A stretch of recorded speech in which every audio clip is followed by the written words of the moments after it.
en el ejercicio que nos propone la profesora Marisol, no, para no replicar, digamos, las intervenciones específicas de los participantes de este panel, pues a mí me lleva a una reflexión. Ciertamente hay un entramado jurídico muy complejo en Colombia sobre el tema de discapacidad. Nosotros hemos hecho ya la reflexión y la sugerencia que posiblemente podría haber incluso un código de la discapacidad, digamos. Hay un entramado incluso con distintos enfoques, estas normas de leyes o normas que tienen el enfoque de normalización, que tienen el enfoque médico, ahora tienen la ley estatutaria que se presentó tiene enfoque de derechos, es decir, es muy complejo y es apenas entendible que las personas tengan confusión sobre los conceptos, sobre los temas de derechos, sobre el tema legislativo, porque subyace en la normativa vigente colombiana distintas normas con distintos enfoques y pues se complejiza mucho el tema, incluso para nosotros los abogados. Es muy complicado desembarañar, digamos, las normas legales, cuáles las que están vigentes, cuál es el desarrollo normativo, que fue el ejercicio un poco que hicimos con el alto comisionado nacional en el proyecto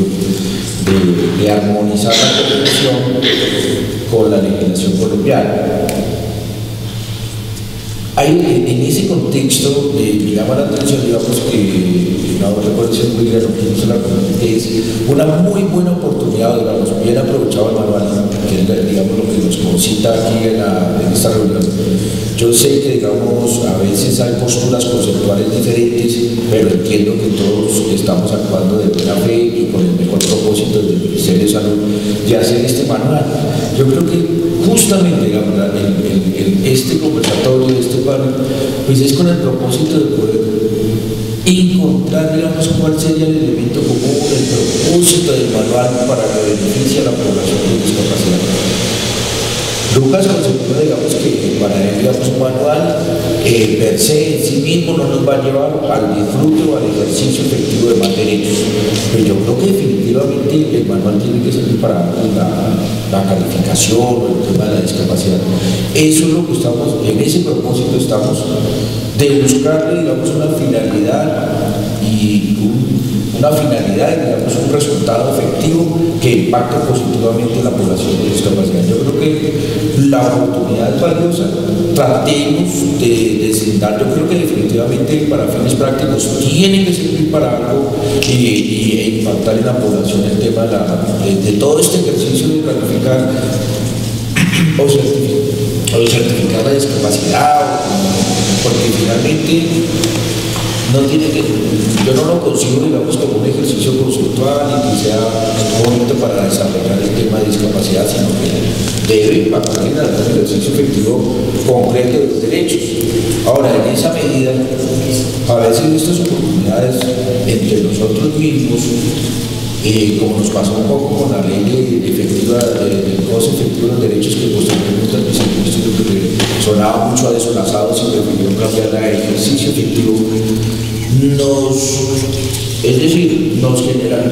sentamos nosotros mismos y conflictuamos sobre una temática y se pierden las oportunidades, como casi ocurre con la ley de ejercicio efectivo de los derechos, porque entre nosotros mismos se generó una discusión que el gobierno estaba entendiendo, era que finalmente el sector de la discapacidad no quería la ley y finalmente en la última instancia se estaba vaciando de contenido con todas las disposiciones para el goce efectivo, como eran cuotas y como eran porcentajes directos, digamos, para el goce efectivo de los derechos. Había unos temas, digamos, de cuotas para el empleo y finalmente se sacaron o se excluyeron del proyecto de ley. Entonces yo digo, tenemos el mejor propósito, y así lo entiendo desde el Ministerio, de que orientemos este manual hacia un fin práctico para que la población con discapacidad goce directamente de derechos traducidos a servicios y bienes, digamos, para que el discurso sea coherente, hablamos de derechos y bienes y servicios, que parecerá más un tema de salud, pero entienda, digamos, que lo que queremos es encontrar un fin práctico para ese manual. Yo creo que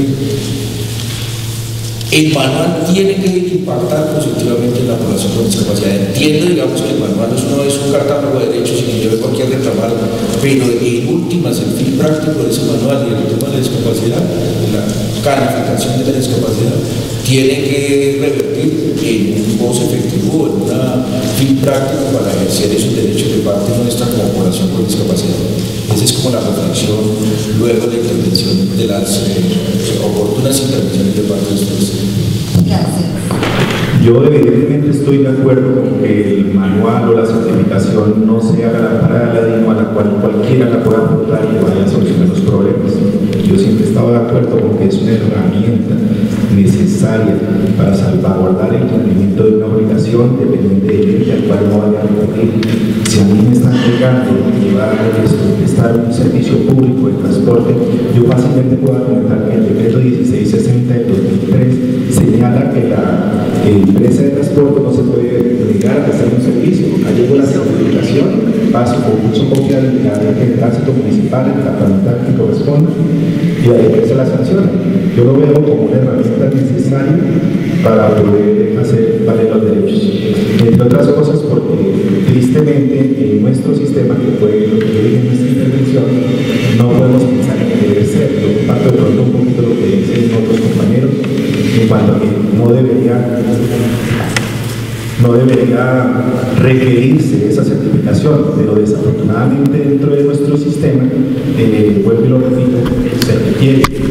Para poner un ejemplo, cuando a mí me acudía alguien por una asesoría que tenía en el Centro de Rehabilitación del Norte de Santander el año pasado, y me decían, qué pena, pero es que a mí la EPS me está tratando a mi niño que tiene autismo, un ejemplo.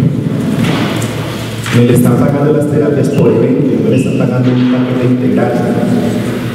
¿Cómo hago yo si normalmente la norma dice que debe ser el mismo médico de la EPS y obviamente de acuerdo al prescrito por ese mismo médico de la red de servicios que contrata? Para no hablar tan largo, con base en esa certificación que yo le hice sacar a la persona por la alcaldía, esto se logró conseguir que efectivamente el juez de tutela ordenó y tuvo como soporte precisamente esa calificación, en donde debido a la misma la persona requería no una atención por evento, sino un programa o un paquete dentro de un circuito terapéutico de una sola parte que era la única competente para poder adelantar la rehabilitación. ¿A qué va eso? Como lo señala la ley 1438 del 2011, lo de la reforma de la seguridad social y salud, en que si una persona se parte del brazo no presenta ningún tipo de discapacidad, obviamente esa persona la rehabilitará un terapista físico o cualquier otro profesional del área. No va a ser la misma rehabilitación de esta persona a la que requiere una persona con discapacidad. Evidentemente una persona con discapacidad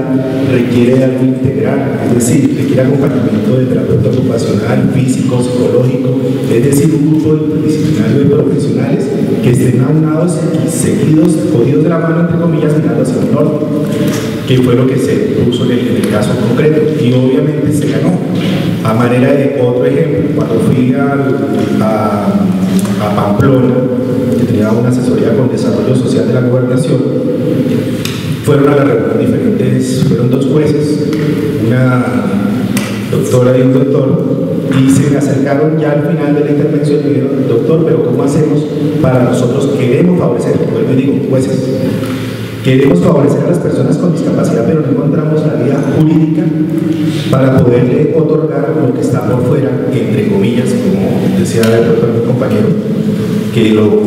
cubra lo que no cubra lo que está dentro del pozo. ¿No? Pues estamos ante una ley 1438 que, si bien es cierto, señala algo diferencial, no es que hasta hace poco se esté hablando de una nota diferencial o un enfoque diferencial. Desde la Constitución Nacional se ha venido hablando de enfoque diferencial. Yo no veo cómo no tengan soporte si existen diferentes sentencias. Le mostré la sentencia, le compuse, pues le regalé sobre todo a las personas que estaban más interesadas, los líderes del grupo, las diferentes sentencias de la Corte Constitucional, porque uno como abogado sabe que la norma tiene unas jerarquías Y por encima de la ley está la Constitución Nacional, que lo que va en últimas es a proteger el derecho que yo tengo como persona, independientemente de que la norma me diga a mí que está fuera de la Comisión Reguladora de Salud, el suministro de determinado elemento que yo requiero para mi vida diaria. Por encima de ello está el derecho a la dignidad humana, que es un derecho fundamental, a la igualdad, el derecho, bueno, muchos derechos, a la libre locomoción, por ejemplo, en el caso mío de la silla de ruedas, y yo perfectamente me voy al juez de tutela y nunca se ha perdido y nunca se perderá la tutela en ese sentido. Se perderá en el momento que la persona adelante mal la consecución de ellos mismos. Por eso digo que a mí me parece una buena herramienta, porque aunado a lo anterior, vuelvo y digo, no era la varita mágica que nosotros vamos poniendo las cosas, servirá de insumo o de herramienta necesario para que en su momento oportuno la persona ya pueda arreglar esa condición sin necesidad de estar recurriendo a otras instancias o desglosarse con una historia clínica de 1500 hojas, para tomar un ejemplo, con pruebas, con radiografías que muchas veces, a pesar de que, como lo dije anteriormente, la historia clínica del paciente a veces ponen trabas, sobre todo cuando la persona ha sido vista en diferentes partes.